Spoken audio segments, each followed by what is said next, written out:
Hey guys, welcome back to my channel. You're watching Advait, the fourth umpire, and today we'll be going over the second day for the first test match between India and South Africa. And today has been really exciting day of cricket, and the brand of cricket being played by both sides in terms of their bowling has been fantastic so far. As we said, the ball is going to do a lot more, the surface is going to do a lot more, prolonging the days further in.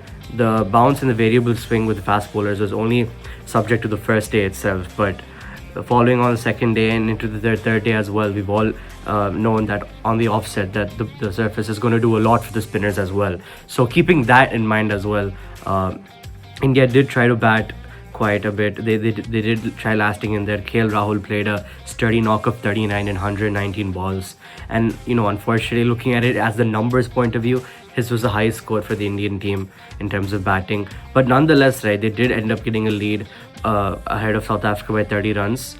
Unfortunately, not anyone else was able to fire up as much. I mean, I can't blame the batsman. At the end of the day, it was a hard task to do so. Akshar Patel, Jadeja, even Pant in the middle, getting a quick firing innings, try to stabilize and try to get a flurry of runs, but it was unfortunately not easy. And with the likes of South Africa's bowling prowess as well, like Simon Harmer especially and Marco Jansen, they did a brilliant job, to sustain such runs. Keshav Maharaj, I expected a lot more from him. I mean, he did get that one wicket, but more than that wicket, there was more to that performance which I expected personally from that.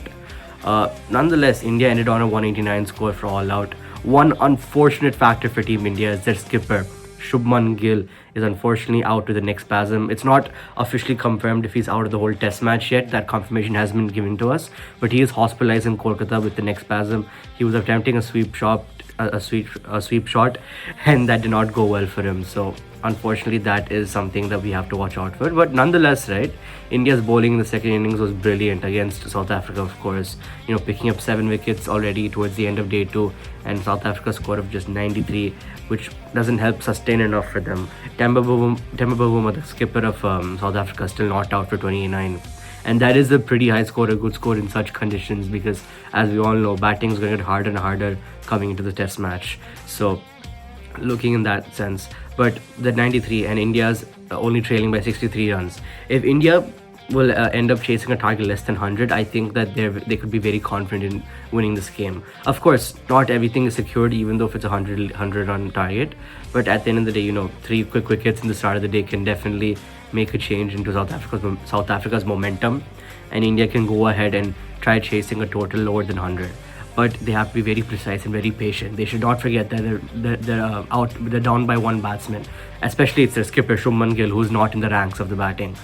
But considering South Africa's second innings batting, the biggest task for them was Ravindra Jadeja. We've got the news today, of course. Ravindra Jadeja has been transferred to the Rajasthan Royals. So I think coming off of that high in his head, he's definitely made a performance worth happy for all the Rajasthan fans and for the Indian team cricket fans as well. So nonetheless, that was a brilliant day. So that's it for day 2. Day 3, I predict personally that this test match will get over by day 3.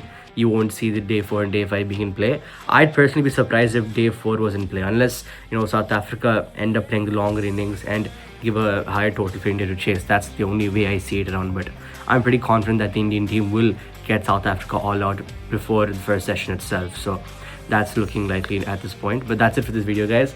Don't forget to like and subscribe to this channel, and whatever videos you all want, we can talk about that later on. After this series, we'll be talking about the IPL retentions and the trade window, definitely. And thank you all for watching, and I'll see you all in the next one.